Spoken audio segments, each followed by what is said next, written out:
கிறிஸ்துக்குள் பிரியமானவர்களே, கடந்த மாதம் முழுதும் கண்மணியை போல காத்து இந்த 7ஆம் மாதத்தை பரிபூர்ணமான ஆசீர்வாதம் உள்ள மாதத்தை காண கொடுத்த தேவனை நான் ஸ்தோத்திரிக்கிறேன்.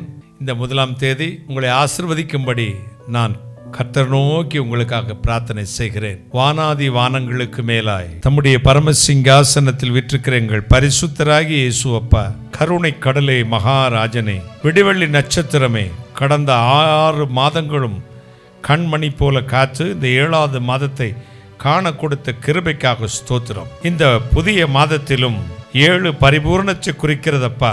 தங்கள் வாழ்க்கையில் இதுவரை பட்டு வந்த சோதனைகள், பிரச்சனைகள், போராட்டங்கள் இந்த விடுதலை வேண்டும் என்று ஜெபிக்கிற மக்களை அத்தனை போராட்டத்திலிருந்து விடுதலையாக்கும். சாபங்களை மாற்றி போடும். சத்துரு வல்லமிக நிர்மூலமாகட்டும். விரும்பினது வரட்டும். பொருளாதார தேவைகளை கொட்டி கொடும். சுகவீனங்களை, வியாதிகளை சபித்து துரத்துகிறேன். அற்புதமான விடுதலை என் பிள்ளைகளுக்கு உண்டாகட்டும். மகிமையான கர்த்தருடைய கரம் இறங்கட்டும். பிள்ளைகளுடைய எதிர்காலம், குடும்பம், பிள்ளைகளுடைய பிள்ளைகள் அவருடைய எதிர்காலத்தை நட்சத்திரங்களைப் போல பிரகாசிக்க செய்யும். இந்த 7ஆம் மாதம் முழுதும் பூரண கிருபையும் பூரண சமாதானமும் பரிபூர்ணமான ஆசீர்வாதம் இந்த குடும்பத்தில் தங்கட்டும்.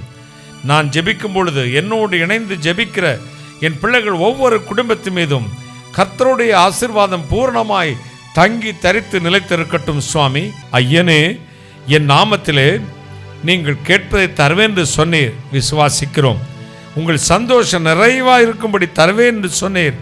அப்படியே எடுத்துக்கொள்கிறோம் அப்பா.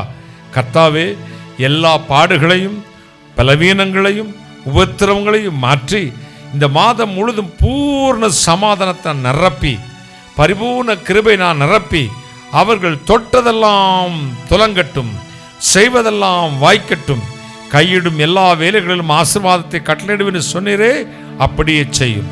கர்த்தருடைய காரியத்திலும் ஆவிக்குரிய வாழ்க்கையிலும் கர்த்தரை மகிமைப்படுத்தி வாழத்தக்கதாக கிருபை தாரும். ஒவ்வொரு வீட்டிலும் பரிசுத்த ஆவியானவர் ஆளுகை செய்யும்படியாக ஜெபிக்கிறேன். எல்லா சத்துருவின் வல்லமைகளையும் நிர்மூலமாக்குகிறேன். ஒவ்வொரு வீட்டின் நிலச்சட்டத்திலும் இயேசுவின் ரத்தம் தெளிக்கப்படட்டும் அப்பா. சுற்றிலும் அக்னி மதிலாயிருந்து காத்துக்கொள்ளும்.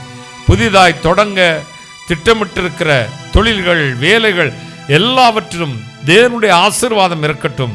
திறந்த வாசலை கட்டளையிடும். மனப்பூர்வமாய் ஆசீர்வதித்து ஜெபிக்கிறேன். இந்த ஜூலை மாதம் முழுதும் பூர்ண ஆசீர்வாதத்தை கட்டளையிடும். ஆசீர்வதியும். கர்த்தராகிய இயேசு கிறிஸ்து நாமத்தில் ஜெபிக்கிறேன். உம்முடைய ஆசீர்வாதங்களை கிருபையாய் பெற்றுக்கொள்கிறேன். பரிசுத்த பிதாவே, ஆமேன்.